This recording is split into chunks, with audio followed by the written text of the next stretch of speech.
It's the Full Court Press with Eric Franson and Jason Walker. Welcome back to the to the show that we're doing right now. Following the local teams, breaking down the biggest games with in-depth analysis and team interview. Join the show by calling into 435-752-1069 or text 435-339-0321. It's the Full Court Press. Rose, answer. Yes! Caught! Touchdown! They did it!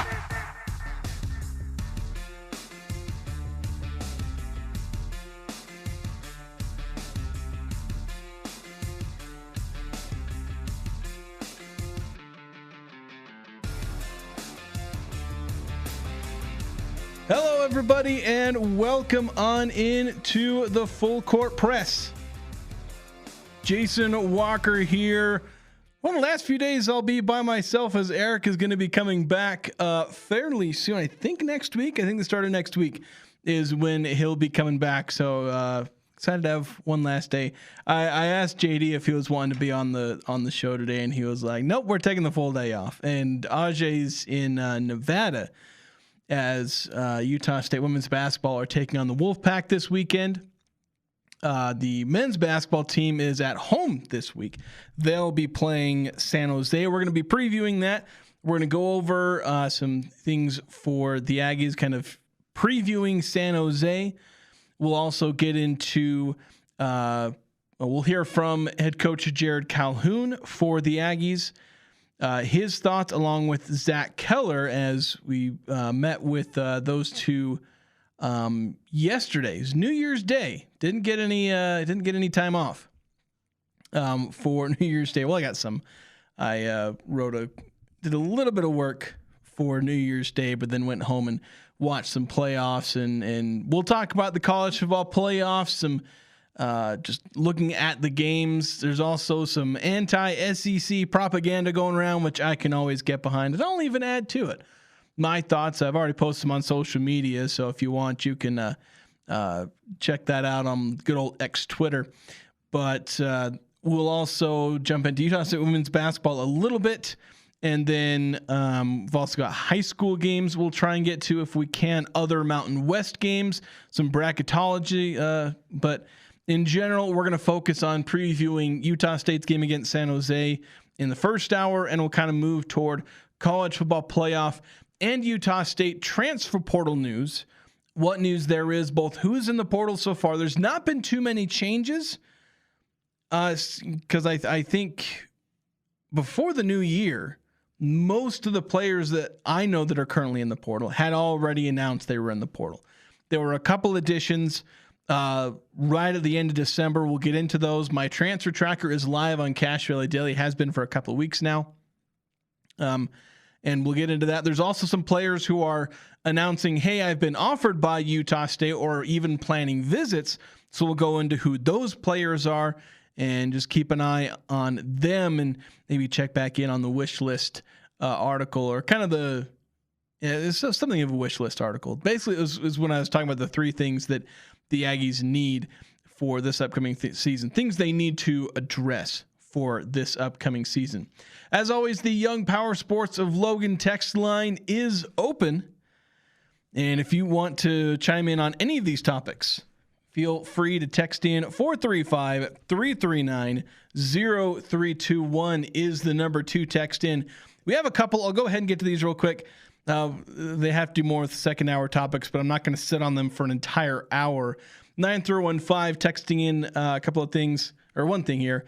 9 a.m. saying, so you're telling me now that every school can pay their players, all of a sudden in Georgia and Alabama can't sniff the national championship? Signed, Jeff Gambling Genius. We'll get into that in what how the SEC is handling things, how I actually really like now that the semifinals that we have, the narratives that we get to play with, including my kind of overwhelming favorite of team I want to win, just for the chaos. I've talked about how much I love the chaos, but we'll jump into that at the start of the first hour. 2444 texting and saying, Portal Madness has officially begun with USU's quick turnaround academically, with school starting on Monday. How many commitments do you guys expect to see over the weekend? And do you have any thoughts or inside any of the players the USU has offered so far based on social media posts. Yeah, as I said, I kind of already answered the question, I guess, a little bit. I don't think we're going to get any commits over the weekend. If there are, it's guys that Utah State has quite frankly tampered with, because they cannot get players this quickly to visit Utah State, to have long conversations, to basically convince a guy to commit. You know, if you started today, you know, a lot of recruits probably had midnight calls. I don't know when like the official deadline was. It might've been like 10 PM Mountain Time, you know, midnight Eastern. So there probably would have been a lot of midnight calls, assuming that's within the rules. I don't know actually the nuances there of like, is it exactly at midnight you can start putting your name in the portal and all this kind of stuff. But assuming that was kind of the first moment, you could have had some of those, or this morning, more likely, those would have been your first, at least legit conversations.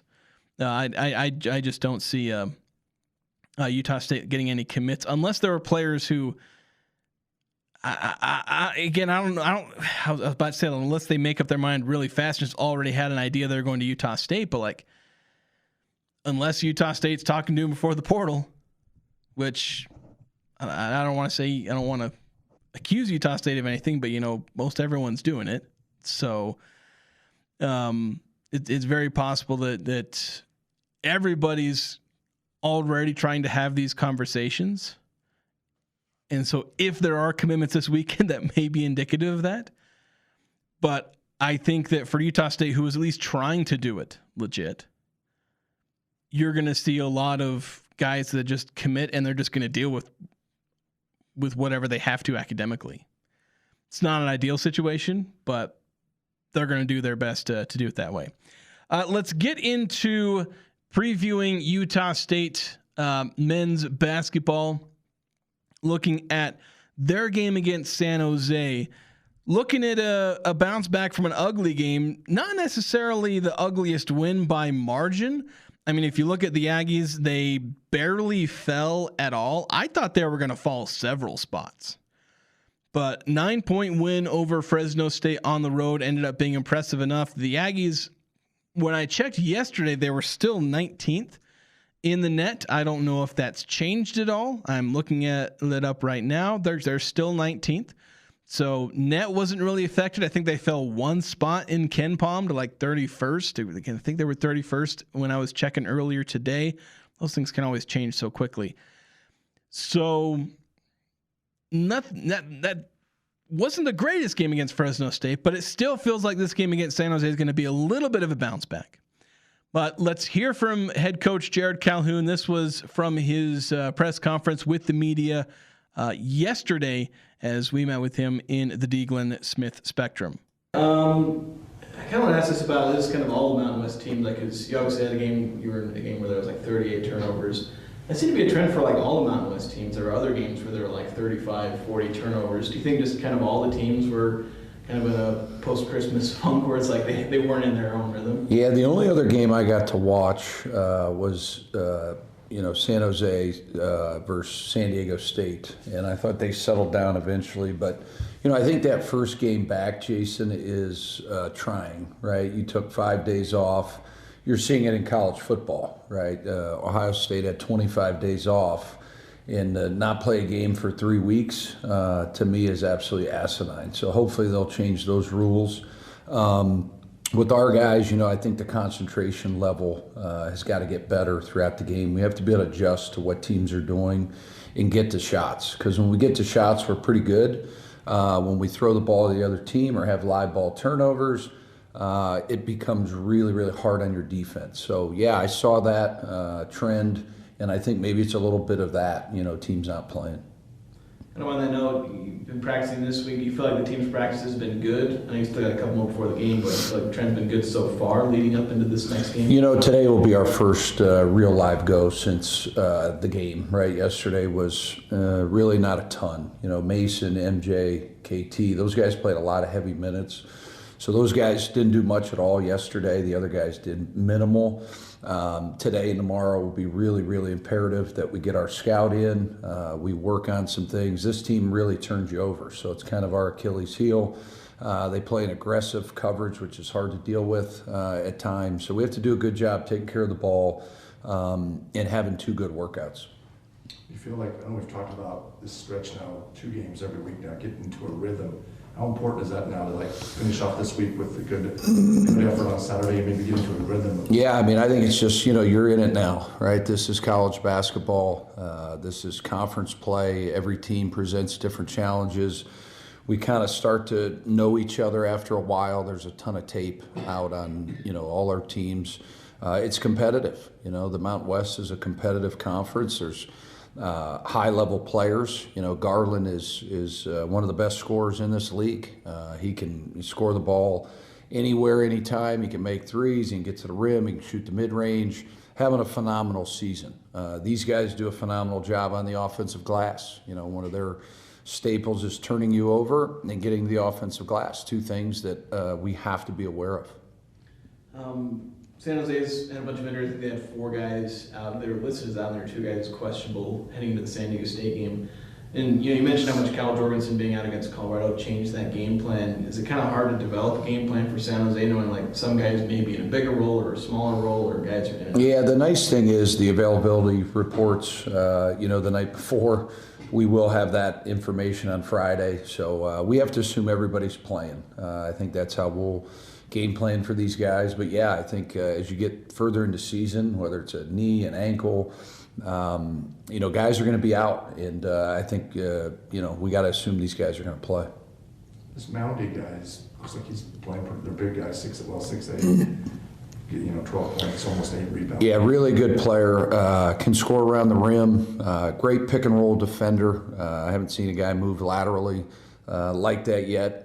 So he causes a lot of problems. He's got long arms, the ability to trap the ball screen, drop the ball screen. But I think he's a kid that knows who he is. I think Coach Miles has done a phenomenal job with him and Garland, getting those guys in 2-man actions and playing off those 2 players. He's really good.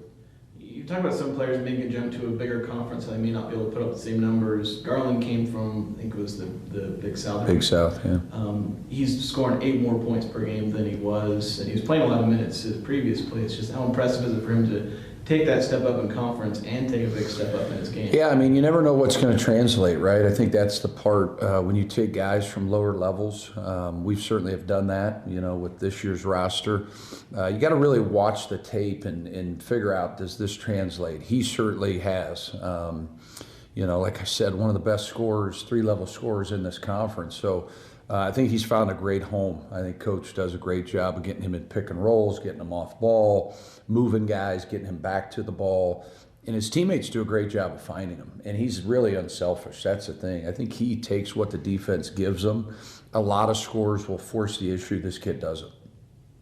I'm just talking to Zach before you came in, Coach. What is his role? You talked, and you wanted to give him some confidence. I feel like he is getting some of that confidence. Yeah, I mean, I think all our bigs certainly have shown some signs, right? KT last game, 13 rebounds. Gary at Illinois State. Zach brings a great defensive presence for us. He's a great screener, great roller. When we switched to him and Allen, it certainly has made us better defensively. One is 6'9" with a 7-whatever wingspan. Zach 6'10". Our bigs got to continue to do a good job. I think we got to do a better job of finding them, whether it's on rolls or wide pins. We got to get those guys the ball more. And I think Zach's role could be really, really big for us. We got to get off to good starts, and how you get off to good starts is, defensively. So his presence around the rim, I think, has helped us.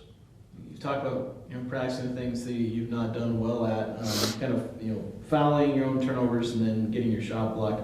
Maybe the Fresno game wasn't the greatest example of improvement there, but how do you feel like your team's come along in those areas? Yeah, the turnovers, we've been too up and down. We've really broken that down from an analytical standpoint. I think we're 309 in turnovers, non-steal turnovers. So a lot of legal screens. Our base is too wide. We're setting a lot of legal screens. We had a ton of turnovers that were hard to even fathom, right? Like timing on catches, one guy not looking for the ball. couple in transition, a couple against pressure. So just taking a look at those, trying to get our guys to understand where this offense could go, just by going from 17% turnover rate to 12. I think the increase would be like 90 points a game if we clean that up. So just holding them accountable in practice, teaching them, hey, you don't have to hit home runs, hit singles, and try to get better at that. As far as the fouling, call it more at practice, whether it's a legal screen, whether it's two hands, whether it's slapping down, off an offensive rebound. There's a lot of different ways we're getting fouls 60 feet from the basket, when we're pressuring them in the half court. Showing our hands, I think, is imperative. I felt like the game was called really well against Fresno. I thought, every game you got to adjust, how the game's being called, and our guys got to do a better job. And we got to do a better job in timeouts talking about that. You big guy, we kind of talk about Zach for a second, but in Carson with the rebounding, but Gary's kind of in a little bit of maybe a funk again, but can you imagine if, again, all those guys playing well? It'd be nice, yeah. The problem... It seems like you've had one or, two play well, and another one... Yeah, the fouls have been really, really bothersome for Gary. It's really affected our team. He gets in there and gets 2 fouls early. We probably got to play him through the 2 now, but he's got to be smarter. A couple of them are illegal screens, and one was a push on an offensive rebound. Just understanding, hey, if I can't get the rebound, I can't lodge the guy, just get back. But we need him on the floor. He's a big part.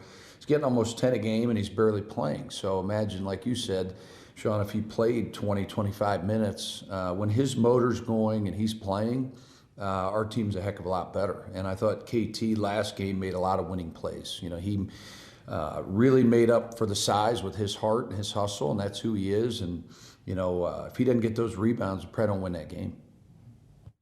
So that was, again, Coach Jerrod Calhoun, Utah State head coach. A lot of different things in there. We're not going to get to touch. I wish we could spend a lot more time. This is where maybe, 9 through and 5 wants to have 3-hour shows. There are a lot of things we get into of Utah State's performance. Different things, how they're improving in their own turnovers, how they're improving, if they're improving, because I got to keep in mind, if they're improving. Because Coach Calhoun's talked about, practice the things you suck at. Well, there's 3 things that I identified in there. I asked Coach Calhoun about that quite frankly, they kind of suck at right now. Fouling other teams on defense. That was like the one flaw in Utah State's game against Fresno was they fouled Fresno too much. And even in doing that, they still only allowed 62 points to the Bulldogs.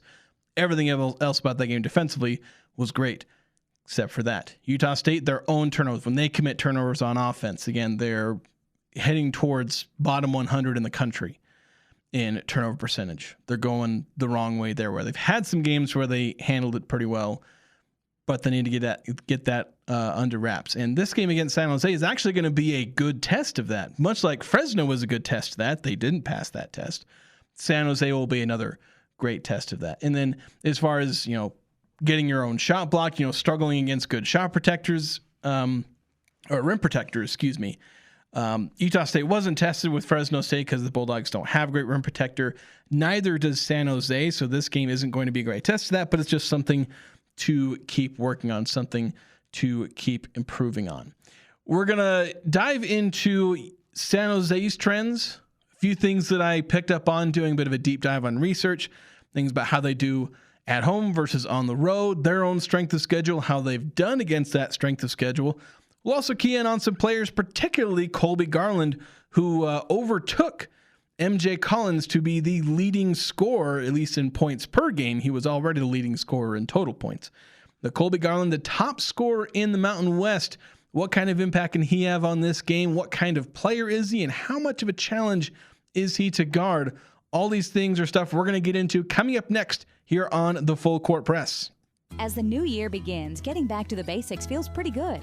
At the Old Grist Mill, it's always been about simple, old-fashioned ingredients you can trust. Nothing complicated, just real food made right. Fresh-baked breads, hearty soups, classic breakfasts, and made-from-scratch meals that fuel your day without weighing you down. Perfect for your New Year fitness goals, and even better for everyday living. No shortcuts, no trends, just wholesome comfort food the way it's always been. Visit the Old Grist Mill in Logan, South Logan, or Smithfield and find today's menu at logangristmill.com. Simple food done right. This is Jordan with Primrose Home Care and Hospice, and I'm here with Barbara. Barbara, how did you become acquainted with Primrose? I had been trying to get another company to come and help me, and I had waited about 2 weeks, and I needed a bath. My neighbor suggested that she would make a few phone calls, and that very afternoon, Mark Stokes was sitting in my front room, and he said, "What do you need?" Primrose Home Care and Hospice. We're your home team. Old McDarrell has a farm and appliance farm with down-home country prices and big city selection. E-I-E-I-O. When you're looking for a friendly spot to drive a little and save a lot, hey, Old McDarrell has a farm, an appliance farm. No overhead, but lots of country charm. See Darrell's Appliance in beautiful downtown Benson. Addiction is the one thing that everybody knows about, but not many people talk about. If you're finding yourself in a situation where you're struggling with personal addiction, or maybe you love someone who's struggling with addiction right now, our friends at Renaissance Ranch have a place where you can go for healing. And they focus on more than just the addiction. They help your family heal too. Addiction doesn't just impact one person, it impacts everybody it touches. Learn more at renaissanceranch.net. Also, you can visit their location right here in Logan. Master Auto Tech delivers honest, reliable auto repair and maintenance from certified technicians who put customers first. From routine service to major repairs, they're committed to quality work and clear communication. With 22 Utah locations, including Logan, Brigham City, and Ogden, there's always a Master Auto Tech nearby. Master Auto Tech, expert care, local service, and confidence you can trust. Your trusted, helpful expert, Master Auto Tech. Join the show by calling 435-752-1069 or text 435-339-0321. It's the Full Court Press with Eric Franson and Jason Walker.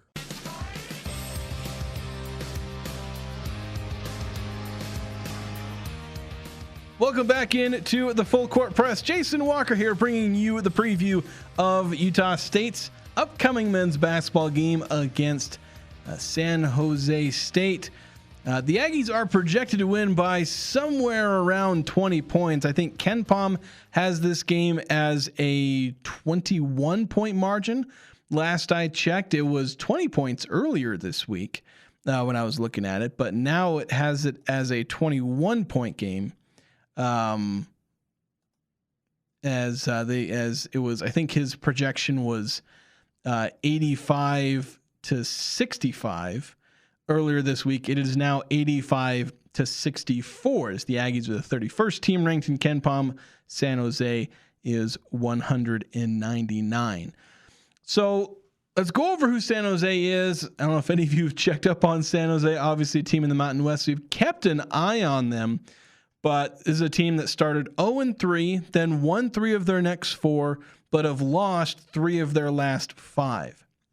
But one thing with San Jose is they've had a pretty decent strength of schedule. That's something that kind of goes in their favor. They are 5-8 overall, 4-8 against Division I, but they've had a decent strength of schedule. Of course, the counter to them having a good strength of schedule, and this is something that came up when Utah State played teams like Montana State, Illinois State to a degree, South Florida as well. There were some teams that the Aggies played who had not great records, and then they ended up being a notable challenge for the Aggies. And it was because they played good teams. Like Montana State, who took the Aggies to overtime, had played to within 6 of Colorado, who had played to within, I think, 7 or 8 of Stanford, had played Boise State on the road against Stanford and Boise State on the road. Boise State within 4. And, so that was something that went in Montana State's favor. I think Weber State was something similar, although Weber State has still struggled after facing the Aggies. So San Jose has some of the strength of schedule that some of these other teams the Aggies have faced, but they've not done particularly well against that. San Jose does not have a single win against teams inside the top 200 in KenPom, or I say inside the top 200 because San Diego is exactly 200 in KenPom, and San Jose got a win over the is San Diego the Toreros? I keep confusing San Diego and UC San Diego and San Diego State and all these different mascots. That's their one win against a, top 200. If you go top 199, then the Spartans have 0 wins there. And not only do they have 0 wins, they don't have many particularly close games. 9 points is about as close as they come, and that's the best that they do. And I know I gave credit to one other team for like a 9-point win against Stanford, but that was like a top 100 team. San Jose is struggling to come within 9 points of anyone in the top 200. Their average margin of, it's defeat. It's not margin of victory. It's their average margin of defeat against the top 199 in KenPom is 15 points. That's their average. The 2 games that defy that trend, though, that give them a little bit of credit, I can give them a little bit of credit for.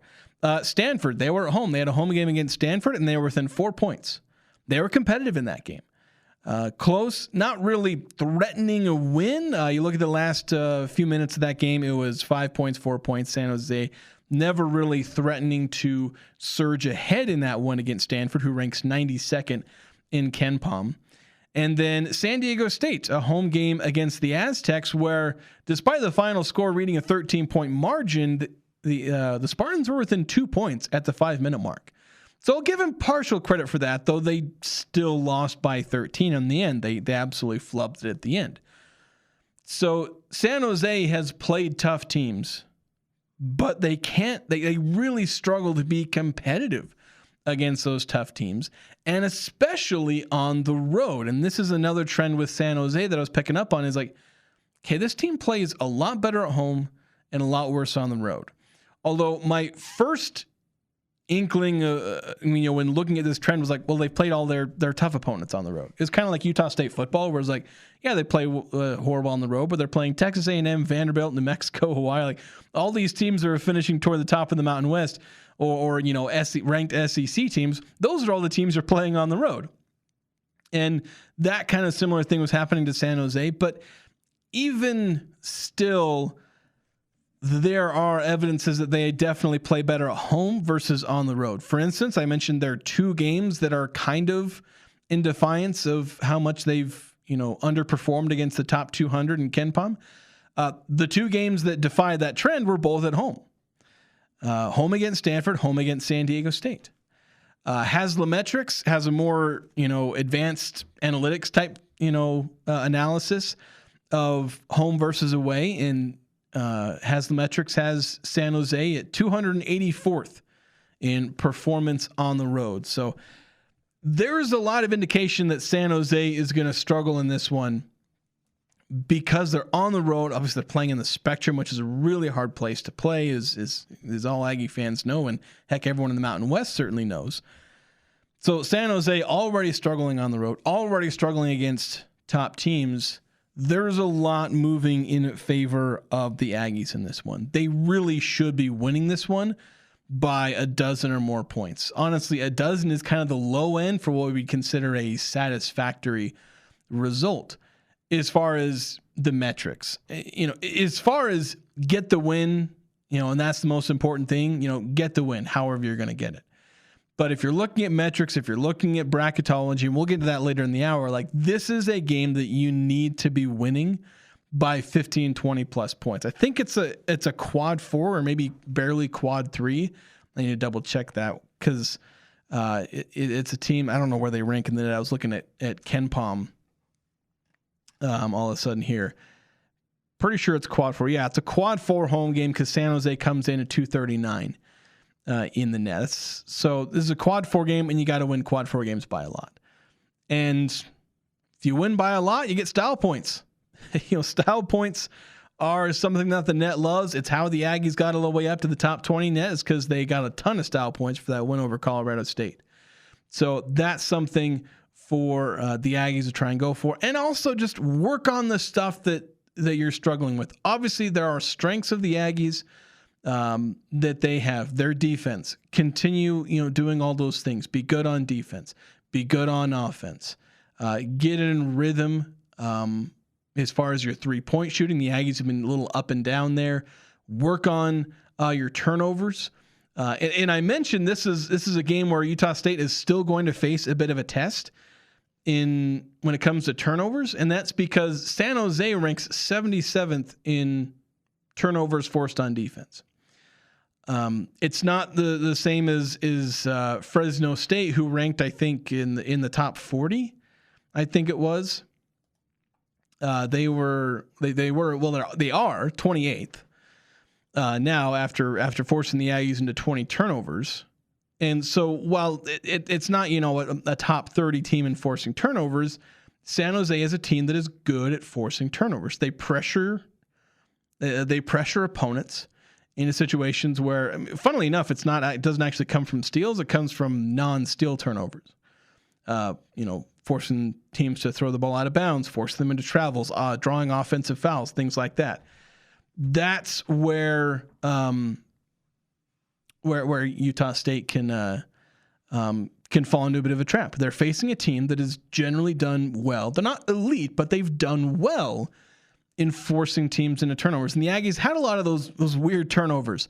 Offensive fouls, throwing the ball out of bounds. Adlan Elamine had an inbound violation, kind of part of his up and down game where he had good moments and bad moments.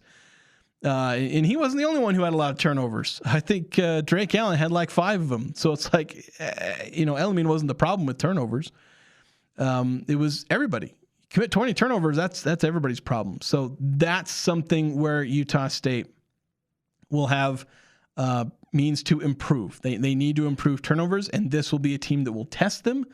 But it's a test that they should be able to overcome. And even if they don't perform well, they can still overcome it and get a win. It's kind of the, it's an easier test. It's kind of like facing the practice squad in that sense. But I shouldn't compare San Jose to the practice squad, because this is a team that can come out and beat the Aggies. Like you can't say, oh, Utah State's guaranteed to get a win here. But it's along those lines of Utah State should be winning this one going away. If they don't, it means a lot of things went wrong. A lot of things didn't go their way. Things like turnovers. Because that was, what I was talking about earlier this week, where I was like, Utah State can score 100 plus, or they'll score in the 70s. And a lot of it came down to how many turnovers they had. If you'd have told me Utah State would have 20 turnovers against Fresno, I'd say, yeah, it's probably going to end up being a close game. And Utah State's not going to score above 80. That's what happened. If you'd have told me, that Utah State would have 8 turnovers against Fresno, which obviously didn't happen, but like if they'd have only had 8 turnovers against Fresno, I'd have told you they'd have scored 100 points. And a very similar thing is going to happen with Utah State. If they have 10, 12 turnovers, roughly average for most teams, yeah, they're going to score in the 80s or 90s. They're going to have a really good game. But if they have 16, 17, 18 turnovers, yeah, they're going to score in the mid 70s, maybe 80s. Depends on how well they're able to shoot from 3. They didn't shoot from 3 very well from 3 against Fresno. I think they'll shoot a little bit better against the Spartans. But so much of Utah State's offensive performance is going to depend on how well they take care of the ball. And of course, if they're handing San Jose free possessions, that's going to give them a lot more chances to score. And when you look at scoring, the first guy you look to for San Jose is Colby Garland. He's leading the conference in scoring, 20.4 per game. And the thing that just absolutely stands out to me and kind of ends up stunning me to a degree is the fact that he is probably the king of the inefficient shot. And I say that in a good way. And, I talk about, inefficient shots, dribble pull-ups, floaters, non-layup 2-pointers, different kind of things. I say those are the inefficient shots. Although usually I try and be quick to point out that that's a general term and it's usually player dependent. If, Jordy Barnes does a floater from the free throw line, I'm not really encouraged about that shot, and I would consider that a bad possession because That's just not Jordy Barnes' shot. And that, the same goes for probably Adlin Elamine, Tucker Anderson. Like, go down a list of guys, a lot of times the role players, because, like, hey, their strength comes in other places. But there are some players who, when they shoot a floater, you're a lot more encouraged. Mason Falslev, MJ Collins, if he does a runner in the paint, Carson Templin, he's someone who's really worked on that shot, that kind of bunny hook, or just really quick floater from what is typically inefficient range. But they're the kind of guy that can make that shot. They have that touch from that range because they practiced it and they know that. And so what is typically an inefficient shot becomes efficient. And it's dangerous when you can be that kind of player, because the shots that defenses are typically giving you are the ones that are generally inefficient. 15-foot jumpers, dribble pull-ups. They're kind of yielding that. Like, they'll close out the three-point hard, but then if you try and attack the closeout, they are sprinting back to cover the rim. And, or if you're in pick and roll coverage, you have drop bigs where you have the big drop in that coverage, and they're yielding the mid-range because they want to make sure they can stay in front of you. A 7-footer try and stay in front of a 6-foot guard so they can defend the rim. The problem is that Colby Garland, he hits those shots from the mid-range. He is among the top players in frequency of shooting contested jumpers, dribble pull-up shots, and runners in the paint. Those little runner floaters, either one-handed or two-handed kind of runner in the paint. He shoots those at a frequency more than almost every single player in the country. And yet, he is a highly efficient scorer. He shoots north of 50% from the field, which is pretty astonishing to see for a 6-foot guard. He shoots 50% from the field, even when you consider that he shoots 37 from three, which is good, but not like crazy elite. He shoots a decent number of three-pointers, shoots at a slightly above average rate. And typically that, 3-point percentage typically drags down your overall field goal percentage. But then if you're a 6-foot guard, you tend not to be shooting north of 50% inside the arc, just because it's hard the closer you get to the tall guys to still be shooting well. But Colby Garland is efficient when he gets to the rim. He shoots like 60% around the rim. He shoots in the 40s and 50s in terms of percentages on these mid-range jumpers, on these difficult mid-range jumpers. Again, dribble pull-ups, runners, kind of off-balance shots. Basically all the kind of stuff that you try to teach your players not to do because most players can't hit them. But Colby Garland hits them, and that's what makes him dangerous. You get to a possession where you say, he's taking a mid-range, fadeaway. That's the shot we want them taking. And then he makes it. And then he does it on the next possession. And then he gets in, he gets in a rhythm and he takes a contested three and he makes it on you. That's the thing that is making Colby Garland potentially dangerous. Just all the things that he can do. Let's go ahead and take a break. I'm going to get into another point with Colby Garland. I also want to get to a point with, we also got a text from 8968. So we'll talk about Colby Garland because the next thing I want to talk about kind of fits into, I got 3 keys for this game. So we'll jump into that in the next segment as it relates to how Colby Garland is and how the Aggies should be able to beat them. I talked about how they should beat them by 15, 20 points. Well, what are the ways that they end up doing that? So that's coming up next here on the Full Court Press here on 106.9 FM, 1390 AM, The Fan. Hi, it's Emily, and here at Serenoni, we believe everyone deserves the perfect blanket. That's why we offer a wide variety of sizes and fabrics, from our softest minky to cozy lush, breathable bamboni to textured waffle. So you can find the perfect fit for babies, teens, grandparents, and everyone in between. Established in 2006 right here in Logan, come visit us and find the perfect blanket at our store on 10th West next to iFit. Serenoni, wrapped in comfort, gifted with love. Now here's a concept. You earmark a third of your profits to go back into the community to local charities. Dex Imaging does that. My name is Nate Lamson, and I'd like to share with you what I know about the company that acquired Valley Office Systems.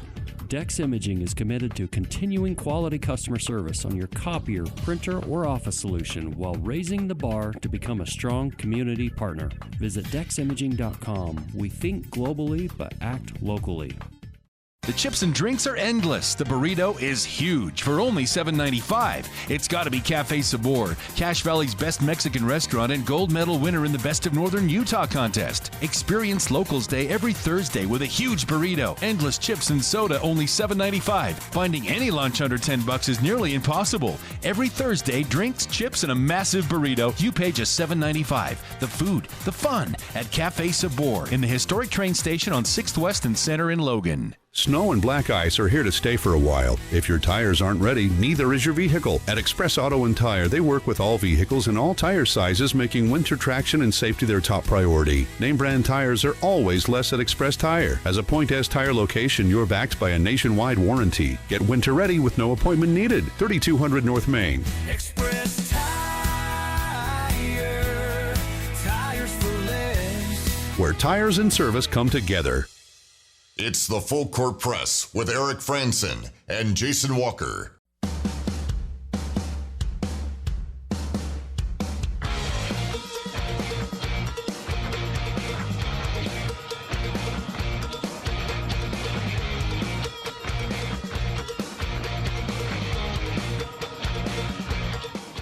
Welcome on back to the Full Court Press. Jason Walker here.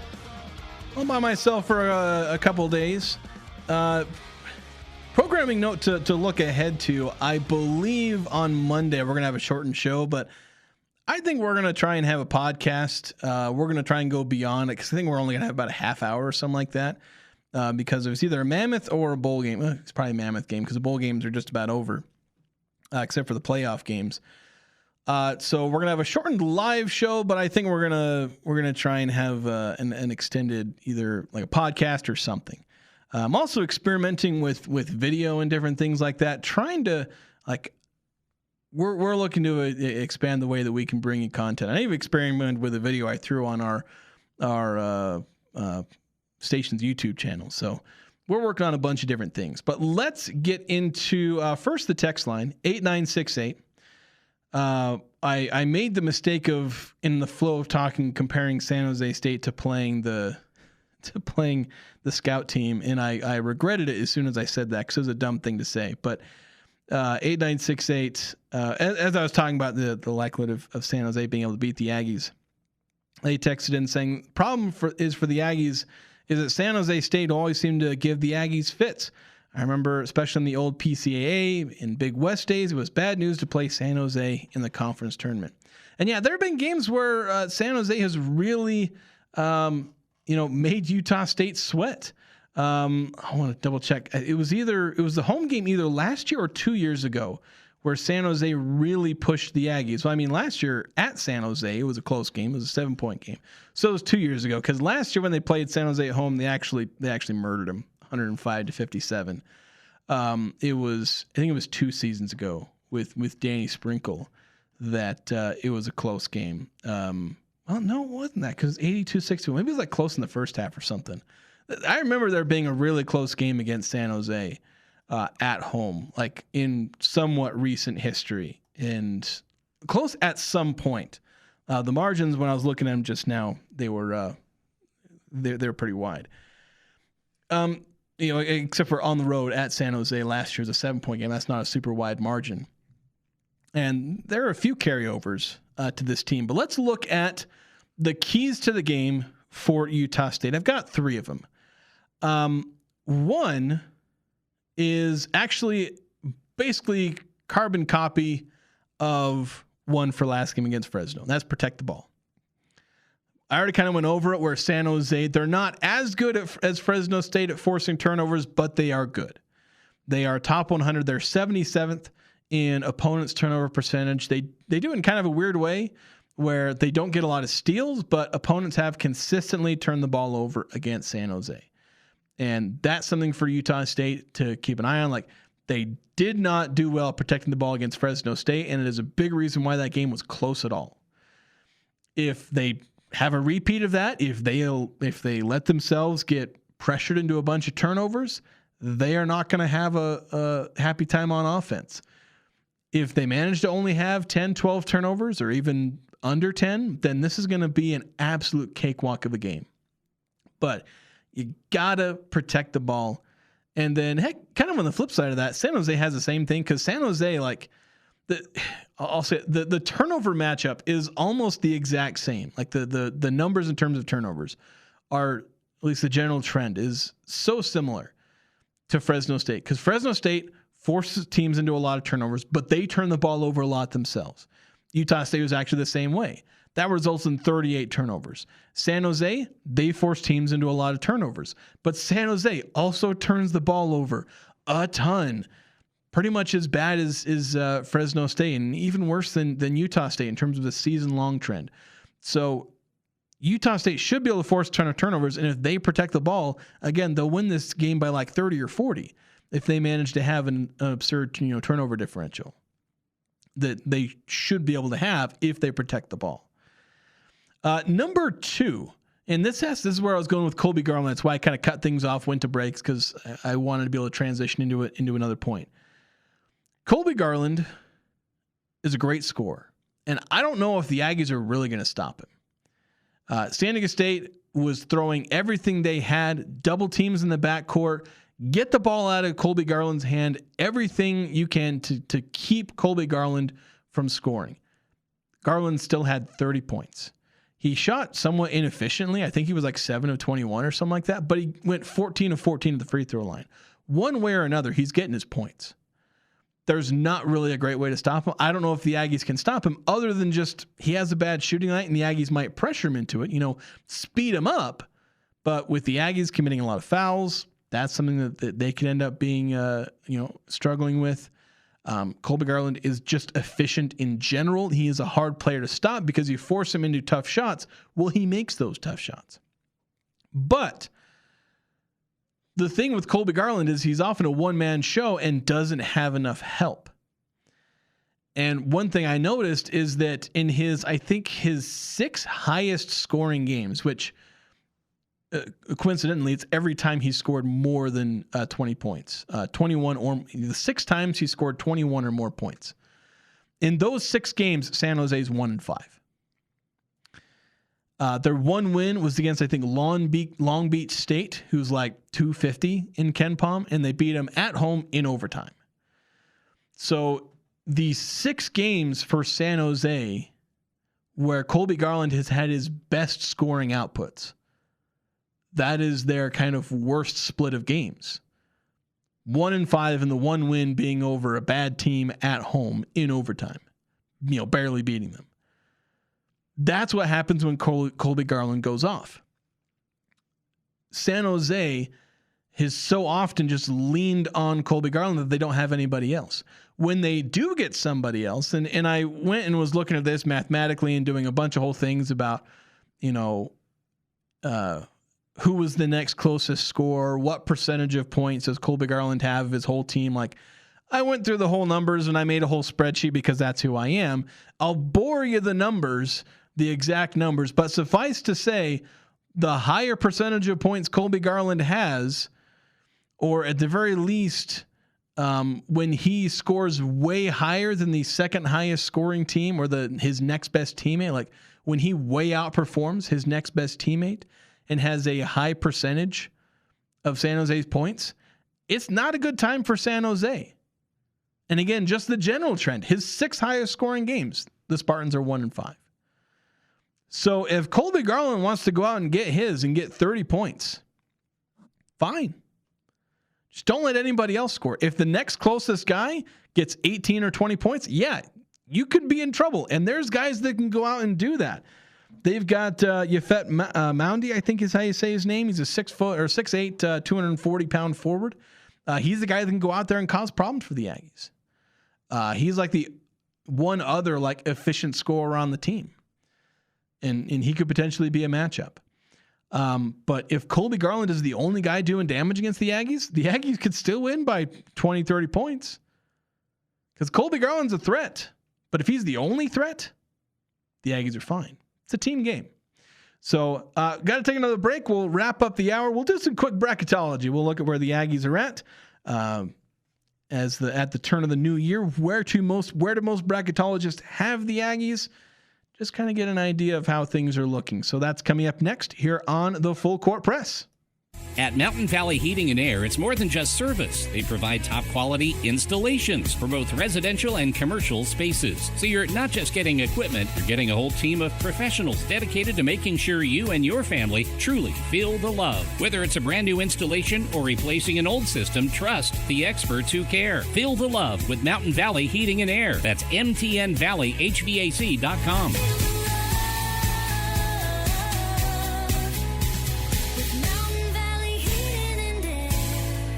There's no reason to wheeze and sneeze while around dogs and cats. The Allergy Clinic, located in the Three Peaks Medical Plaza in North Logan and Providence on Gateway Drive, has an aggressive treatment for dog and cat allergies. Get the help you need. Stop avoiding friends and relatives' homes just because of their pets. Independent physicians Blotter, Robinette, and Deere offer Cache Valley a full-time clinic to test and address your allergy concerns. Most insurance is accepted. Call 753-7880. That's 753-7880 for allergy testing today. Some companies pack it in when winter hits, not Top Shed. Cold, snow, wind, we build anyway, on site, all winter, all year. Logan, Tremont, and Preston, Malad, wherever you are in northern Utah, southern Idaho, or Wyoming, we bring the crew to you. Because around here, Mother Nature might slow traffic, but she can't cancel Top Shed. Top Shed, making sheds great again. Call 435-760-7766 or visit TopShedUSA.com. You're on your way to work when that little light pops on. The one that says, hey, you need service. But who has time to sit in a waiting room? West Motor Ford will pick up your vehicle from home or work, service it, and bring it right back. Pickup and delivery are completely free within a 35-mile radius. That's anywhere from Malad to Montpelier, Hiram to Tremonton. Plus, get $25 off any repair over $250. Schedule your free pickup and delivery at westmotorford.com or call 208-852-3853. The Aggies, Jazz, high schools, even the Pee Wee's T-ball team. It's the Full Court Press on Sports Talk Radio, The Fan.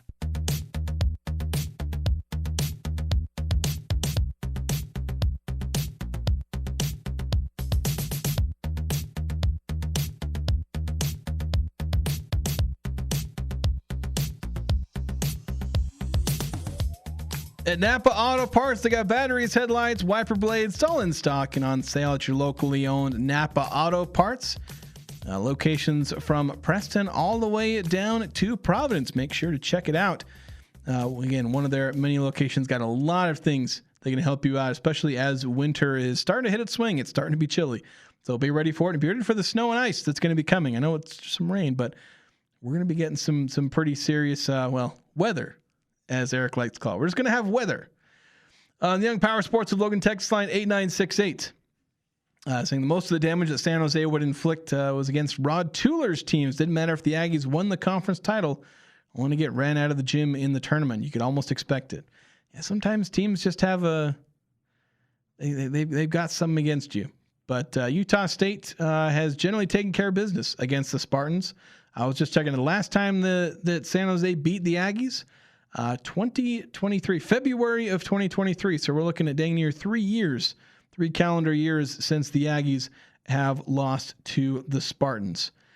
One last thing to look at before we finish out the first hour here is look at bracket matrix, as the Aggies are, looking to make the NCAA tournament for how many straight years would it be? Like 4 or 5 or something like that. I don't have it pulled up and I don't have it memorized off the top of my head, but looking at bracket matrix, mind you, none of these have been updated in the last couple of days. There were, about half a dozen or a dozen or so bracketologies to look at the most active ones, like, ESPN, CBS, and all those, Joe Lunardi, who's getting better at bracketology. I used to talk about him, how he's one of the worst, but he's actually kind of a middling bracketologist now, as opposed to Jerry Palm, who was like literally almost the worst, very close to being the worst. But most of these brackets are updated only like just after Utah State beat Colorado State. In fact, I think every single one of them is updated. There's 48 of them. They're all updated after the Colorado State game, but not all of them include the Fresno State game. I don't think it would really impact most of these brackets that much. But to finally know where Utah State lies, on average, among 48 brackets, all 48 have the Aggies in. I think pretty much all of them have the Aggies as the Mountain West champion auto bid, but they have them collectively as a 7 seed. That's where they have the Aggies right now. You do see Boise State and New Mexico and San Diego State popping up on a few brackets, but only a handful. Like San Diego State, literally 1 bracket, New Mexico 7, and Boise State 10. So not a whole lot of confidence that the Mountain West is going to get a second team, and the Aggies are just seen as like the team, a pretty solid team, although not a spectacular team. Like a 7 seed for Bracket Matrix. Keep in mind, Bracket Matrix is usually a seed or 2 above where the Aggies end up. So if Bracket Matrix has the Aggies as a 7 seed, expect them to be an 8 or a 9 seed. That's kind of the conventional wisdom that I've come to adopt from using Bracket Matrix and looking at how things may play out on Selection Sunday in total. That's going to do it for us here in the first hour. We're going to shift toward college football, bowl season, playoffs, Utah State transfer portal news, and more. I'm Dan Patrick, and this is Above the Noise. North Carolina football has lived under a microscope all season long. Expectations were immediate. Headlines were loud. The results, a 4-8 record. Plenty of critics sharpened their knives. Fair or not, the Tar Heels became a referendum on whether a legendary NFL coach could still build at the college level. But rebuilds rarely happen, especially ones this ambitious. What matters now is trajectory, not the final score from last fall. North Carolina just signed the 17th ranked recruiting class in the country. Recruits are buying into the vision. This doesn't mean North Carolina is suddenly a national title contender. It does mean the foundation is being laid the right way. After a chaotic year filled with noise, growing pains, transfer portal, progress is finally visible. For a program searching for stability and relevance, that's not nothing. It's a necessary first step for Bill Belichick and the Tar Heels. I'm Dan Patrick, and this is Above the Noise.